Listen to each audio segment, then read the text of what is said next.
اپنے نبی کی تربیت اور نبی کے ساتھیوں کی تربیت کے لیے کیا کیا طریقے اپنائے کہ جبریل انسانی شکل میں آتے ہیں، سوالات کرتے ہیں دین سے متعلق، تاکہ صحابہ کرام کو دین کا علم ہو اور انہیں اس بات کا بھی شعور عطا کر گئے کہ نبی سے سوالات کیے کیسے جاتے ہیں، پوچھے کیسے جاتے ہیں، اور کس طرح سے آپ نے دین کی معلومات نبی صلی اللہ علیہ وسلم سے حاصل کرنی چاہیے۔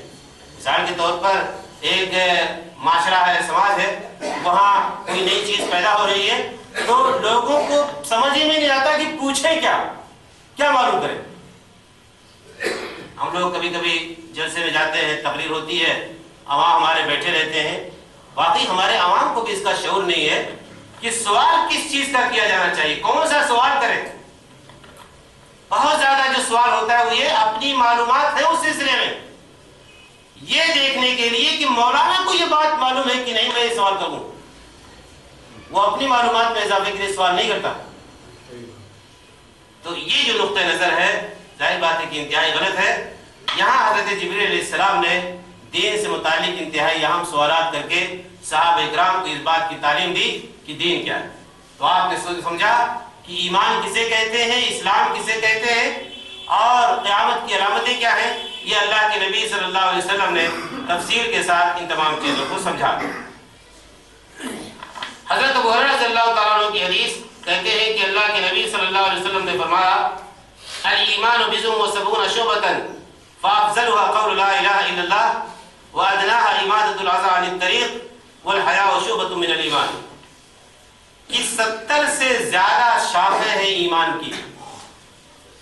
ایمان ایک پیڑ ہے اور اس میں 70 سے زیادہ شاخیں نکلی ہوئی ہیں، تو اللہ کے نبی صلی اللہ علیہ وسلم نے فرمایا کہ اس پورے پیڑ کا نام ایمان ہے۔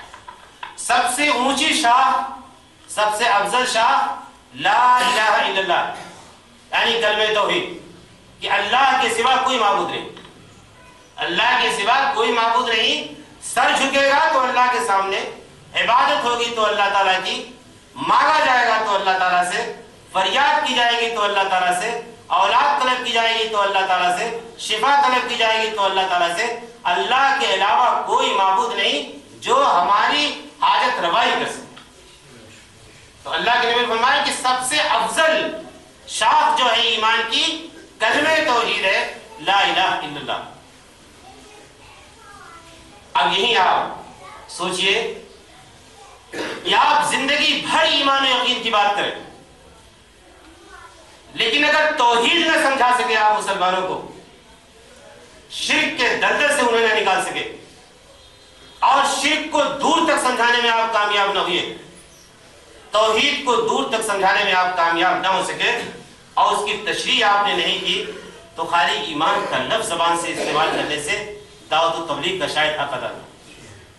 تو یہاں اللہ کے نبی صلی اللہ علیہ وسلم نے فرمایا کہ ایمان کی سب سے اونچی اور سب سے پہلی شاخ کلمہ توحید لا الہ الا اللہ ہے، اور وَأَدْنَاهَا إِمَاطَةُ الْأَذَى عَنِ الطَّرِيقِ، اور اس کی سب سے نچلی شاخ راستے سے تکلیف دہ چیز کا ہٹا دینا، راستے سے تکلیف دہ چیز کا ہٹا دینا ہے۔ وَالْحَيَاءُ شُعْبَةٌ مِنَ الْإِيمَانِ، اور حیا و شرم ایمان ہی کا ایک حصہ ہے۔ یہاں اللہ کے نبی صلی اللہ علیہ وسلم نے عمل کو ایمان میں شامل کر دیا۔ جو بحث ہے متکلمین کی، جو میں نے شروع میں عرض کیا کہ اللہ کے نبی صلی اللہ علیہ وسلم نے عمل کو ایمان میں شامل فرمایا۔ حیا کیا ہے؟ ایک عمل ہے، اور راستے سے تکلیف دہ چیز کا ہٹا دینا ایک کام ہے۔ اس کام کو اللہ کے نبی صلی اللہ علیہ وسلم نے ایمان کا حصہ قرار دیا۔ 70 سے زیادہ شاخوں کی تشریح امام بہقی نے اور بعض محدثین نے مستقل کتابیں لکھ کر کے کی ہیں کہ ایمان کی شاخیں کون کون سی ہیں۔ اس میں تمام اعمال کو انہوں نے ایمان کا حصہ قرار دیا ہے مختلف احادیث کی روشنی میں۔ اب آپ دیکھیے، کیا ہمارا ایمان سلامت ہے؟ کیا ہم ایمان کے اس درجے پر فائز ہیں جس درجے پر حدیث میں فائز کرنا چاہتی ہے؟ راستے سے تکلیف دہ چیز کا ہٹا دینا۔ آج ہمارے گلیوں میں، ہمارے راستوں پر، ہمارے گھروں کے آس پاس کتنی تکلیف دہ چیزیں، یہ آدمی جب وہاں سے گزرتا ہے تو یا تو اپنا دامن بچا کے سائڈ سے نکلتا ہے یا پھر ناک پر انگلی رکھ کر کے یا ہاتھ رکھ کر کے نکلتا ہے. تکلیف دہ چیز ہمارے گھر کے سامنے، بلکہ یہاں تک میں دیکھتا ہوں بلا شبہ ظاہر بات ہے کہ مہنگائی کے اس دور میں 50 لاکھ کی 1 کروڑ کی بلڈنگ کھڑی ہے، لیکن ایک پائپ سلیقے سے لگا ہوا نہیں ہے کہ گھر کی نالی کا پانی نالی میں اتر جائے اور کسی مسافر کو، کسی راستہ گزرنے والے کو تکلیف نہ ہو. کیا ہمارا ایمان سلامت ہے؟ کیا ایمان کی وہ حص موجود ہے جو حص حدیث پیدا کرنا چاہتی ہے کہ راستے سے تکلیف دہ چیز کو ہٹا دو؟ یہاں صرف یہی مراد نہیں ہے کہ راستے سے آپ نے پتھر اٹھا کے کنارے کر دیا یا کیلے کا چھلکا کسی نے پھینکا تو آپ نے اس کو ڈانٹ دیا. بلا شبہ یہ تکلیف دہ چیزیں ان سے انسان کو نقصان پہنچتا ہے، لیکن تمام چیزیں اس کے اندر شامل ہیں کہ جس سے راستہ گزرنے والے کو تکلیف. تو یہ اللہ کے نبی صلی اللہ علیہ وسلم نے ایمان کی اس درجہ تشریح فرمائی. اب آپ زندگی بھر ایمان کی بات کرتے رہیں اور اپنا پرنامہ صحیح نہ کریں، اپنے گھر کے سامنے جو آپ کر سکتے ہیں وہ آپ نہ کریں، پڑوسیوں کو آپ اپنی نالی سے اور اپنے پرنالے سے تکلیف پہنچائیں، تو ہمارا ایمان سلامت نہیں. حضرت عبداللہ بن عمرو بن عاص رضی اللہ عنہ کہتے ہیں کہ اللہ کے رسول صلی اللہ علیہ وسلم نے فرمایا المسلم من سلم المسلمون من لسانه ويده والمهاجر من هجر ما نهى الله عنه. یہ حدیث بھی بخاری اور مسلم کی ہے. یہ تمام احادیث بخاری اور مسلم کی ہیں جو آپ کے سامنے ابھی تک پیش کی گئی. حضرت عبداللہ بن عمرو بن عاص رضی اللہ عنہ فرماتے ہیں کہ اللہ کے رسول صلی اللہ علیہ وسلم نے ارشاد فرمایا کہ مسلمان وہ ہے کہ جس کی زبان اور جس کے ہاتھ سے دوسرے مسلمان محفوظ رہے. جس کی زبان اور جس کے ہاتھ دونوں سے، بلکہ زبان کا لفظ پہلے ہے. شارح حدیث لکھتے ہیں کہ زبان کا جو زخم ہے دیا ہوا وہ ہاتھ کے دیے ہوئے زخم سے زیادہ گہرا ہوتا ہے.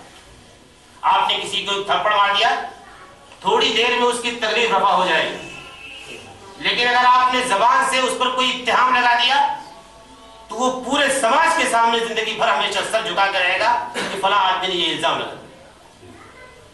تو زبان اور ہاتھ دونوں سے دوسرے مسلمانوں کی عزت و آبرو محفوظ رہے تب جا کر کے وہ مسلمان ہوتا ہے. یہ اللہ کے نبی صلی اللہ علیہ وسلم نے مسلم کی ڈیفینیشن کی، مسلمان کی تعریف. اب آج صورتحال کیا ہے؟ ہم اپنے تعلقات کی بات پر یا سماج و معاشرے میں رہتے ہوئے کتنی تکلیفیں پہنچاتے ہیں لوگوں کو. کسی پر کچھ کہہ دیا، کسی کے تعلق سے کچھ کہہ دیا، کسی پر کچھ کمنٹ کر دیا، کسی کے بارے میں اور تبصرہ کر دیا، کسی کی دینداری کو موضوع بحث بنا دیا. یہ تمام چیزیں ظاہر بات ہے کہ ایمان اور اسلام کے تقاضے کے خلاف. مہاجر، ہجرت کرنے والا. ہجرت آپ جانتے ہیں کہ دارالکفر سے دارالاسلام کی طرف چلے جانے کو ہجرت کہتے ہیں، اپنے ایمان اور اسلام کو بچانے کے لیے. تو اللہ کے نبی نے فرمایا کہ صحیح معنوں میں مہاجر وہ ہے کہ جو ان تمام چیزوں کو چھوڑ دے جن سے اللہ کے رسول اللہ تعالیٰ نے روکا ہے.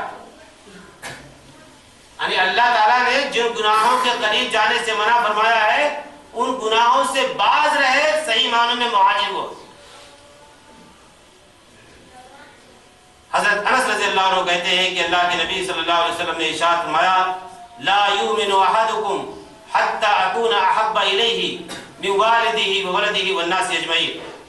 یہ بھی بخاری اور مسلم کی حدیث ہے کہ تم میں سے کوئی شخص مومن نہیں ہو سکتا. یہ اللہ کے نبی فرماتے ہیں کہ تم میں سے کوئی شخص مومن نہیں ہو سکتا تب تک جب تک میں، یعنی اللہ کے نبی اپنی ذات کی طرف اشارہ کرتے ہوئے فرماتے ہیں کہ جب تک میں اس کے باپ، اس کی اولاد اور سارے لوگوں سے زیادہ محبوب نہ ہو جاؤں. بالکل یہی اسی ایک چیز پر اگر ہمارا عمل ہو جائے، یہ معیار بن جائے کہ اللہ کے نبی زیادہ محبوب ہیں اپنے والد سے مطلب خاندان کی روایات، اولاد کی خواہشات کی تکمیل، سارے لوگ، برادری، سماج و معاشرہ.